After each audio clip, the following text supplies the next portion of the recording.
All righty. There we are. We figured it out. All right. So thank you guys for joining us. We already have our students in here with us as well already. So different roundabout way of doing it than we usually do, but we're still all good to go. So thank you guys very much again for joining us and for you students who are here too. My name is Ian Capizzoli. I'm one of the admissions counselors here at WPI. Thank you very much for joining us for the session on environmental engineering this afternoon. And we are joined by two of our staff members as well. So Carrick, you want to get us started off? My name is Carrick Eggleston, head of the Civil and Environmental Engineering Department. And I am here mainly to introduce you to Professor John Bergendahl, who is the director of the Environmental Engineering Program, and also to join and listen and see if I can help answer any questions. So, Professor Bergendahl.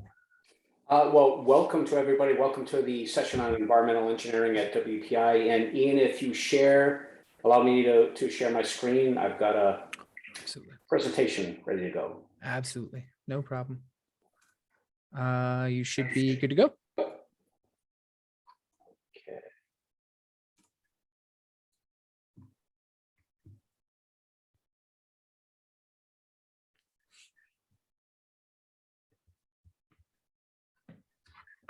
Okay, bear with me. I'm just arranging my technology here. No problem at all. And that's a perfect moment for us to just mention, this is a webinar style format. So for any students watching, please just use the Q&A feature. If you have any questions, there should be some time at the end for us to answer those as well. So Ian, can you see the screen share? Is that okay, great. So again, I'm Professor John Bergendahl. I'm the director of the Environmental Engineering Program, which is within the Civil and Environmental Engineering Department. So hopefully between myself and Professor Eggleston, the chair of the department, we can answer any of your questions. I've got a presentation that I'll go through, and then we will answer any questions now or via email. We're definitely very accessible, and we'll make sure that your questions do get answered.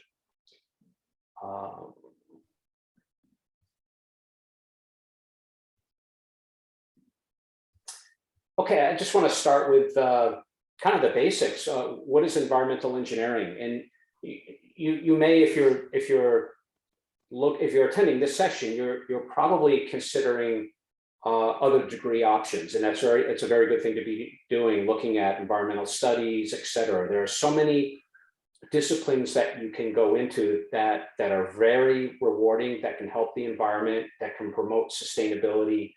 Whether it's civil, environmental, chemical engineering, green chemistry, so many different options.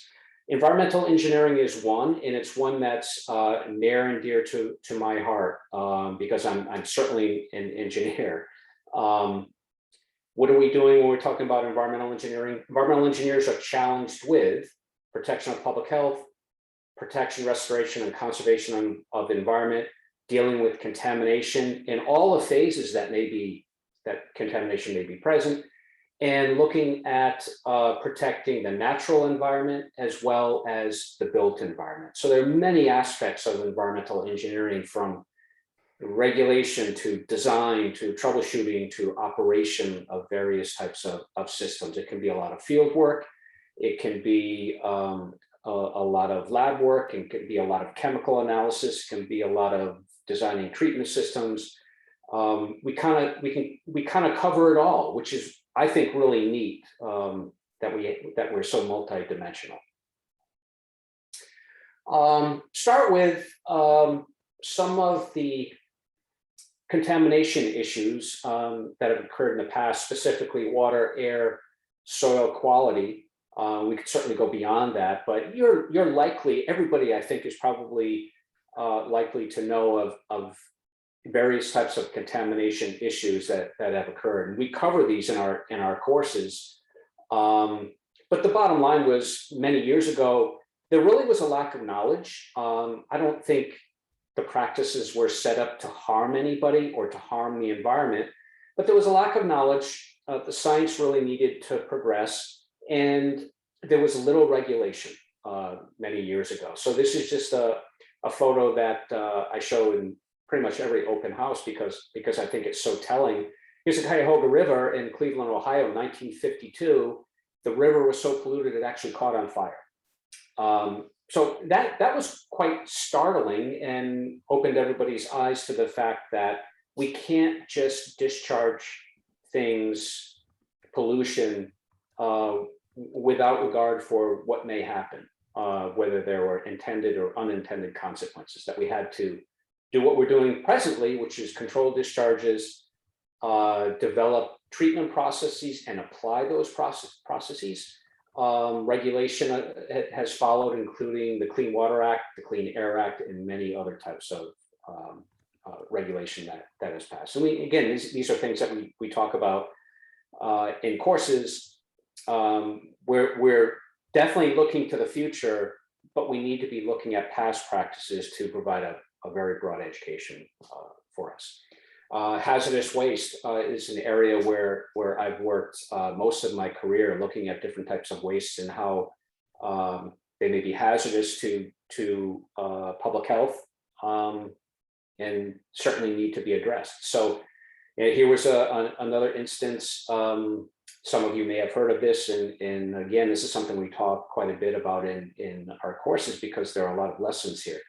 Love Canal in the city of Niagara Falls, New York, 21,000 tons of chemical waste was dumped prior to 1952, approximately. I probably have a better idea of what was dumped and what dates.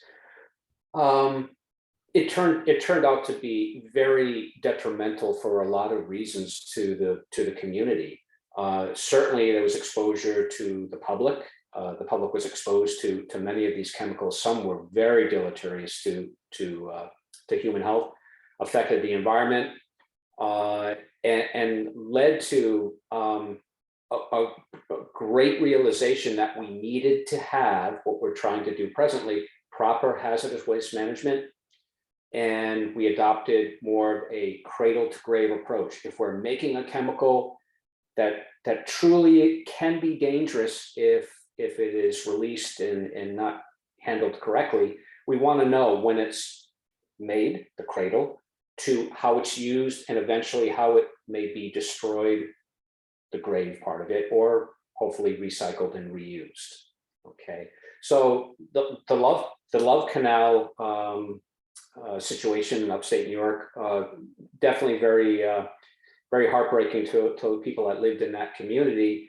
But it led to something that I think is good, and that is regulations which were to make sure that this doesn't happen again. So most of you have probably heard of Superfund.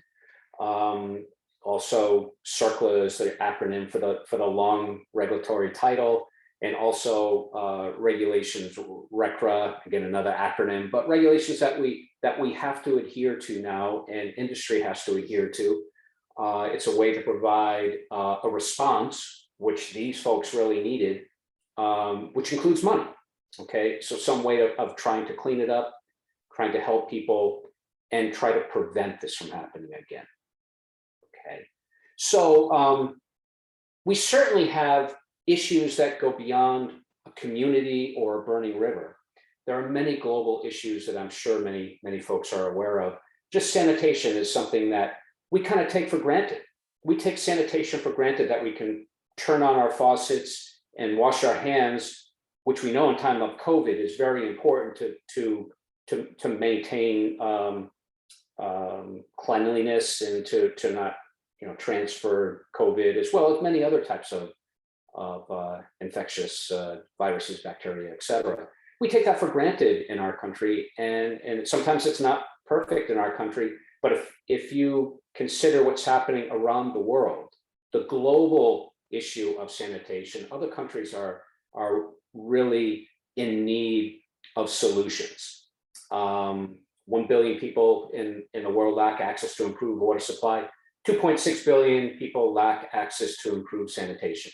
So if you're interested in our program, you probably know that we have a global reach, and many of our students look at trying to solve these problems. The solution to problems in different parts of the world are very different than the solutions that are viable in United States or other parts. Okay, so we've got to be aware of that. We may think sanitation is so easy, but it is quite challenging. We're looking at quality and quantity of water as being quite important.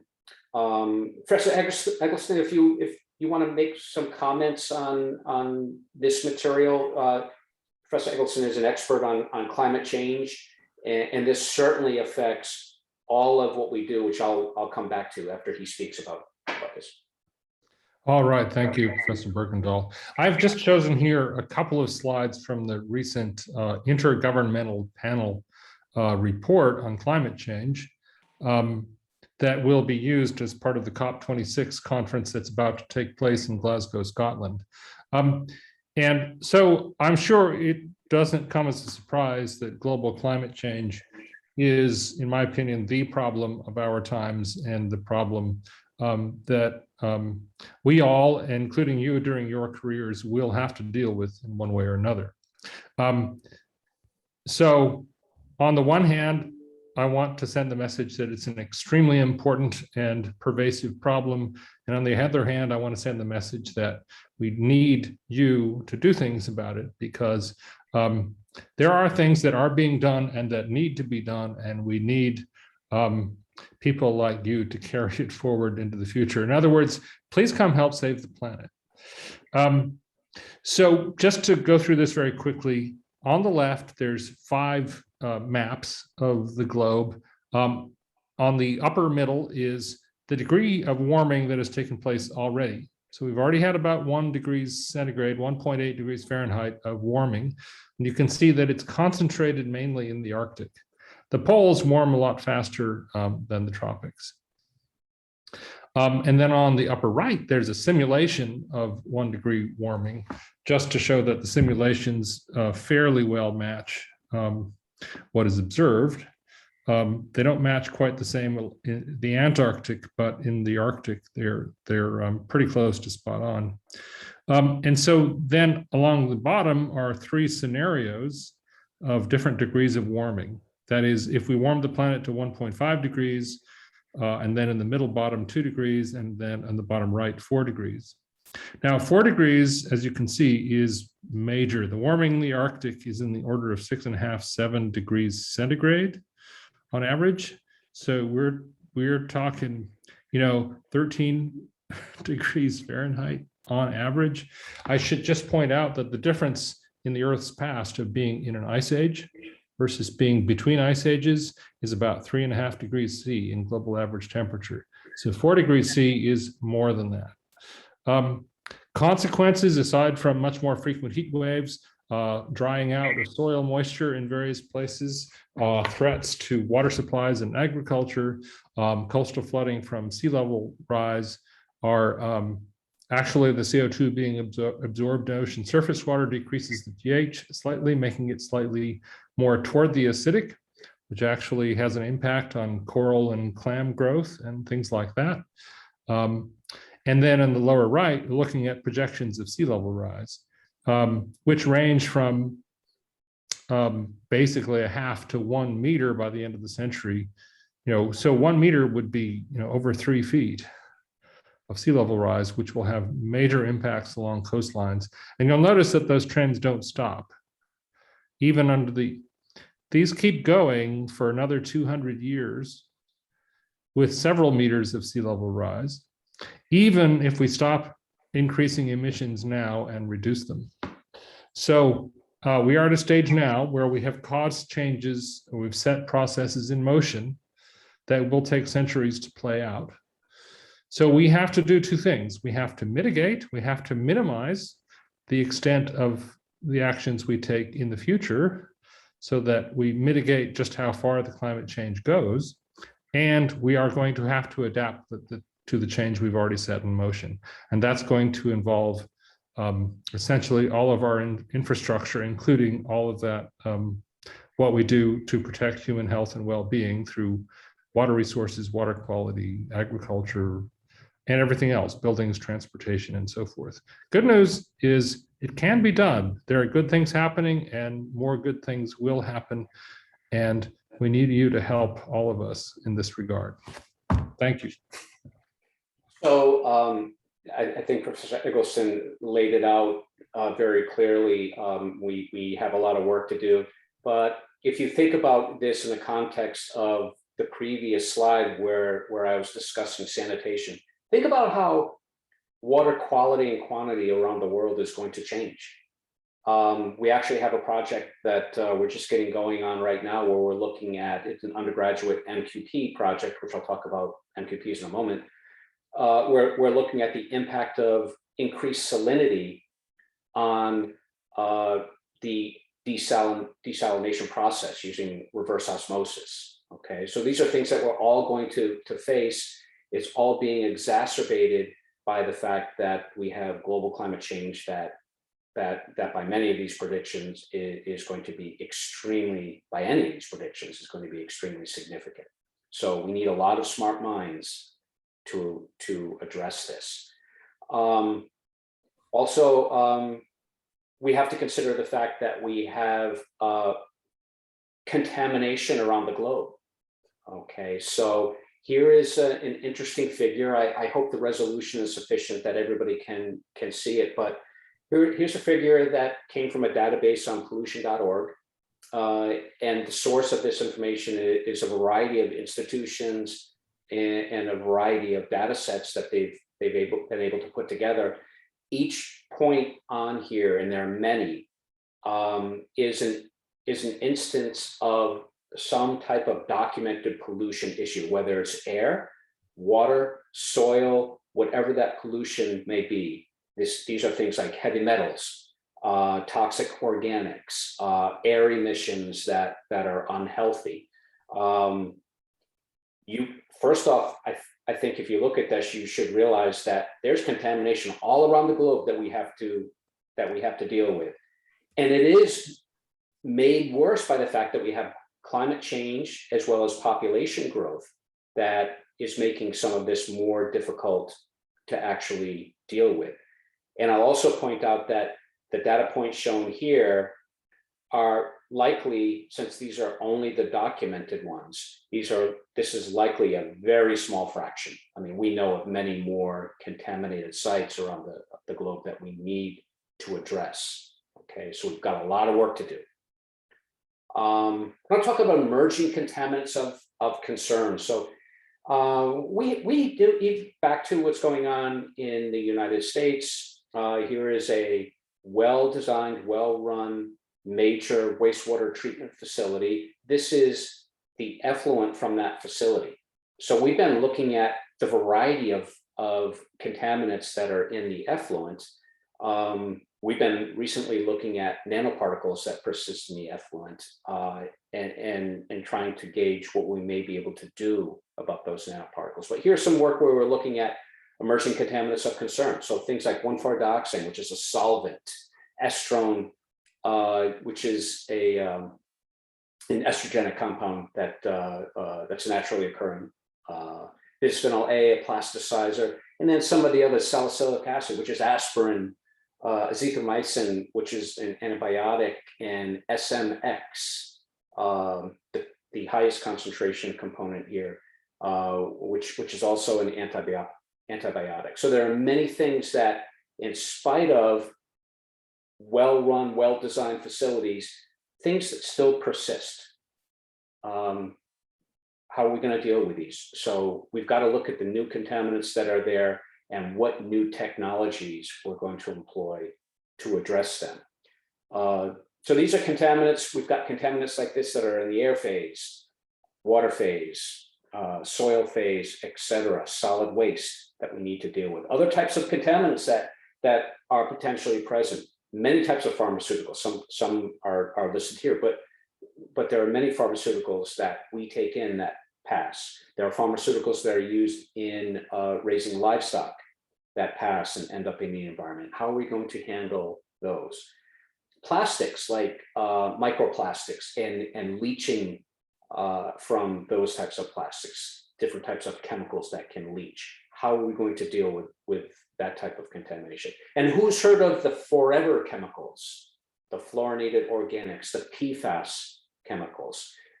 Those are particularly difficult to address and we need to look at what treatment technologies, what type of alternatives are available. And they're working on alternatives that we still are unsure how those alternatives will work in the environment. So we have many things to look at: salinity, algal blooms from nutrients, and so on. So a little bit about the curriculum. Historically, if you were interested in an environmental curriculum, you looked at civil engineering or chemical engineering. And I've been in curriculums for my education in both departments, okay? But we realize now that we have an increased complexity where we need multiple disciplines involved.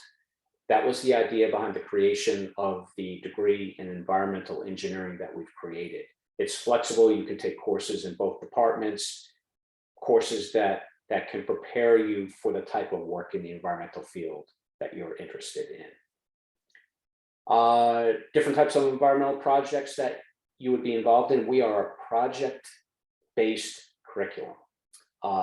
That can be field work, laboratory work, working with different sponsors, and we can have local and global opportunities. So we have a lot of projects that are done right in Worcester, right in our lab, right in Massachusetts, and we have other projects that can be done around the world, whether it's Panama or Costa Rica or United Arab Emirates, as I mentioned, and others. So I can certainly answer questions about that. So just a few more minutes, and then we'll take any of the questions that you may have. Some examples of the senior projects. So I've been involved in many projects over the years. These are just two, so you can kind of get a flavor for the different projects that our students work on. The one on the left, a student group that worked with a sponsor, an industrial facility that wanted to reuse their wastewater. They needed ultra pure water for their manufacturing processes. And this group worked with the company to identify the source at the facility and what treatment steps were needed to happen to that water so it could be reused. It was very successful, and one of the students was actually, I know they were working for a while for the company. I don't know if it was made a permanent job, but it was something that the company was very happy with the work and happy with the students that were involved in the project. On the right was a project I advised where they went to Greece. I didn't get to go, but they went, and they were looking at identifying design improvements to a mothballed wastewater treatment facility. The facility needed to be upgraded. The students went and evaluated and came up with design changes that were well received. And that was an excellent project as well. Last slide. After the program, where do our students go? Our students are very well prepared to go in industry, to go to grad school. We have students go to work for the EPA, for Mass DEP, any other types of state DEPs around the country. Our students go to many consulting firms. We have many at CDM Smith, many at Ty and Bond, AECOM. So you name a large consulting firm, if they do environmental work, they likely have our graduates there. We have a grad program where it really is much more in depth for some of the environmental areas. And I think it's an outstanding grad program. It can be completed full-time, part-time.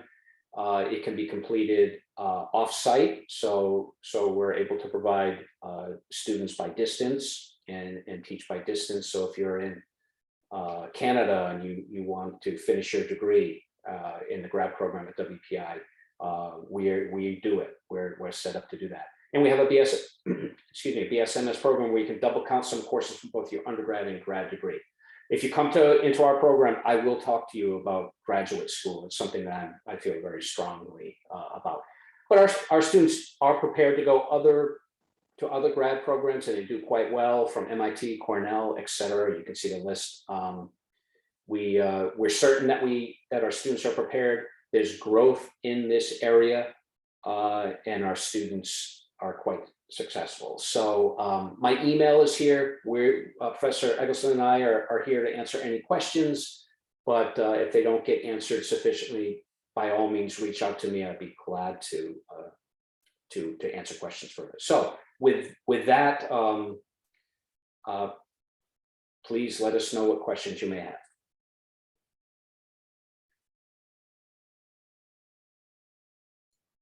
Yeah, so feel free, guys, to use that Q&A feature. One thing I always like to mention in these sessions as well, if you do have a question for admissions or for a student potentially, you can also send that to admissions@wpi.edu.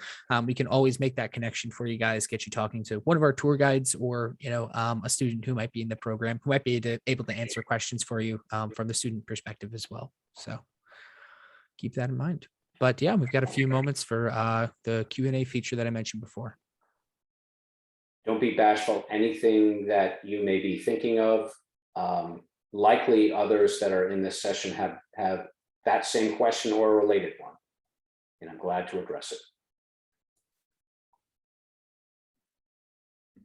So I'll actually ask a quick question that came up in the aerospace session the other day. So some institutions might offer, let's say, a civil engineering focus or something along those lines with maybe an environmental engineering or civil engineering major, let's say, with an environmental engineering concentration. What do you think the biggest benefit is to studying environmental engineering in particular, as opposed to going with something like that? Yeah, that's a great question. And I think it's really the fact that you can focus on the environmental courses, the relevant environmental courses, and not, I don't want to say not have to take courses that are outside of the environment, because we certainly want you to have a broad education, to be able to do a multitude of things. But the environmental degree allows you to focus, and we have flexibility. So if you are interested in treatment systems, you can take courses a little bit more focused on treatment systems. We don't want you to not have an education so you can handle other types of projects, but it allows you to focus on the specialty that you want to go into. So there's no question that there are many people that have gone through the civil program or even the chemical program and focused on environmental and do just fine. But if you're certain you want to do environmental work, the environmental degree allows you to get that focus to be a little bit more specialized in that area. And Professor Eggleston may have some thoughts on that as well. Yeah, that's basically true. And I answered a question in the Q&A along those lines. So I guess I should point out that the civil engineering undergraduate degree is a broad education in structural materials, transportation and planning are part of it, construction and project management are part of it, and environmental engineering is part of it. So you'll get some environmental content as part of a civil engineering degree. There is also an environmental concentration that I think very few students take in civil engineering, and then there is the separate environmental engineering degree. So there are various gradations of extensive environmental content that you can choose from. And I'll even say that sometimes you're not really sure. That's not, it's not unheard of that you start in a program and you decide to switch up a little bit. If you were to come into the environmental program and decide you want to switch to civil, the background courses would not prohibit you from doing that. You don't want to wait too long because some of the prep work is a little bit different. But you could move around a little bit as necessary. When you get on campus in your first 2 terms, you'll have what we call an insight advisor, and that person can help you make those choices. And you can reach out to the different faculty to investigate it more. I frequently talk to students who are here and thinking about moving from civil to environmental or vice versa. And we can talk about the different course requirements, and we can lead the students through what the different requirements are and the different courses so that they can see what fits their goals the best. We're here to help.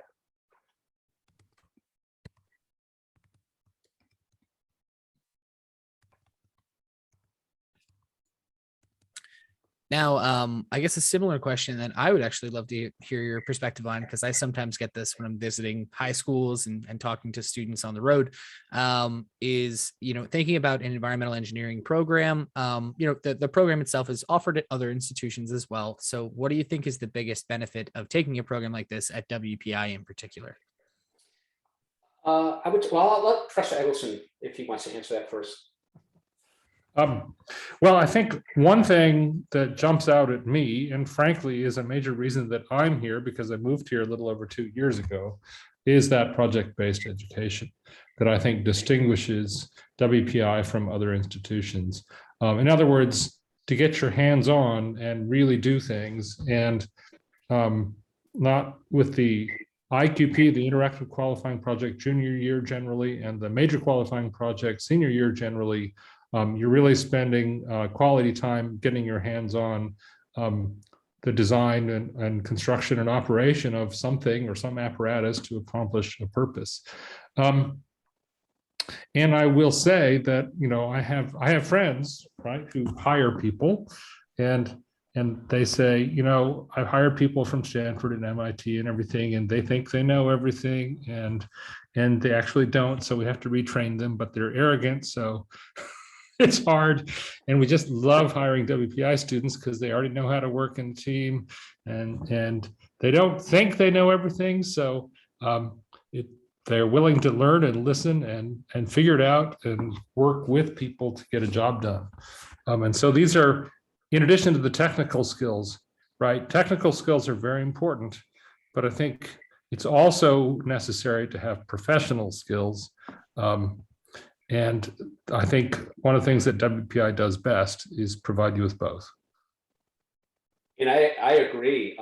Engineering is done in teams, and our students work on projects in teams. And when they graduate, as Professor Eggleston said, they hit the ground running. They know how to work on real projects with value, because that's what they do when they're here. Actually, starting their first year, there are projects that students can get involved in. So yeah, project-based, I agree with that sentiment. So I would love to stay for more questions, but I've got to go get ready to teach a class. So thanks very much. Good to meet everyone. I hope I can meet people in person at some point, and take care. Thank you, Professor. See you. One thing I'll mention. Oh, sorry about that. One thing I'll mention in that same realm is in talking to a few of our students who have graduated and come back and said hi in the admissions office. I have heard that it's a great benefit to get used to producing on a 7-week time frame. When you're out in the real world, you have deadlines. You sometimes have to work hard to make those deadlines, and our quarter system here sort of prepares you for that, to be able to say, all right, in just 2 months, I can take an idea and turn it into something tangible. So it's a skill that I think is key to succeeding at WPI, that you kind of learn by necessity, being a student here. So something that can help out there too. And I think that's a great point. I mean, it's when you're in a profession, you're not working on a wide variety of projects. In my experience, I was an engineer before I got my degree. I worked as an engineer, and then I came back to graduate school and did excuse me, research, and ended up in academics and as a professor. When I was working as an engineer, I didn't have tons of projects, but I had projects that were focused, kind of like what we do on the term basis. And I was expected to move fairly rapidly on those projects, just like we do in the 7-week term. So I agree with what you're saying. And I'll go a little bit further. This is where the project-based education actually does help also, where we require the teams to come up with a schedule. You've got to know what you're going to be doing and when, just like in a real engineering project. And it can be quite fast-paced at times. Sometimes it might be a little slower, but the team is responsible for the schedule. So they produce a Gantt chart, try to determine, do we have a critical path? Do we have something that we have to work on right this second, or the entire project will fall behind? So the project-based education helps in that regard, like you're talking about, Ian, as well. Mm-hmm. And getting used to project management concepts as well. Definitely That's helpful, right? right? That's right. And we bring in the, handling the budget in the projects.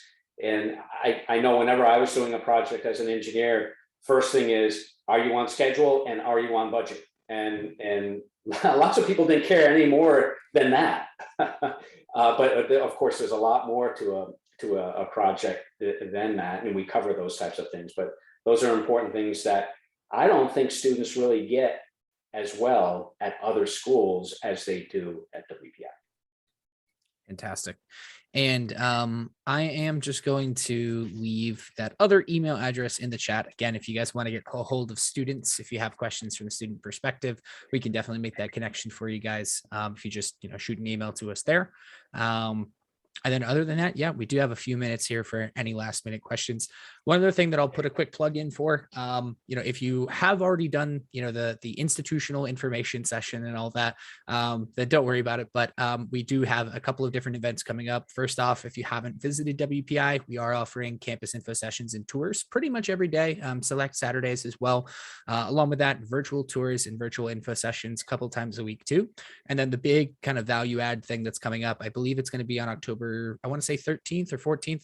We are going to be having a virtual open house as well. So that's going to consist of your typical virtual info session, but we'll also have a student panel there as well as a faculty panel. So that's a good opportunity to ask those questions again to our faculty members or students and get those answers for you guys.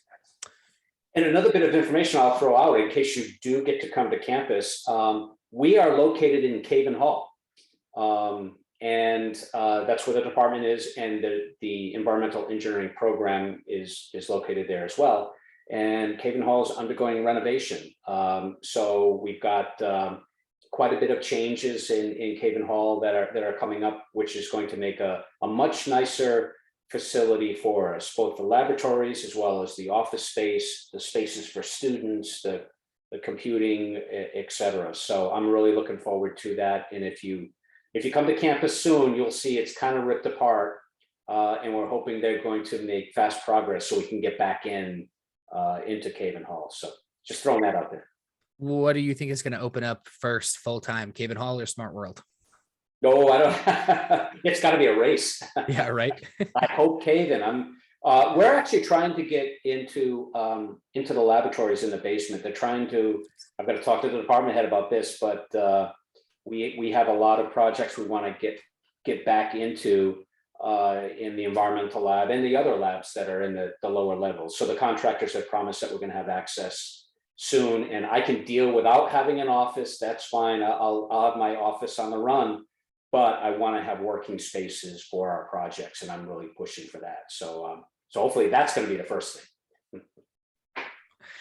All righty, fantastic. Well, seeing no more questions, I think we can wrap up for the afternoon. Again, guys, if you do have any questions or your family has any questions or anything like that, good opportunities to ask those either through admissions or this link here for more info. I'm sure that that's a good resource there too. We do also publish professors' email addresses on our website. So I'm sure, reach out to either Professor Bergendahl or the other professor that was here before too, Carrick, and they'll be happy to answer those questions for you.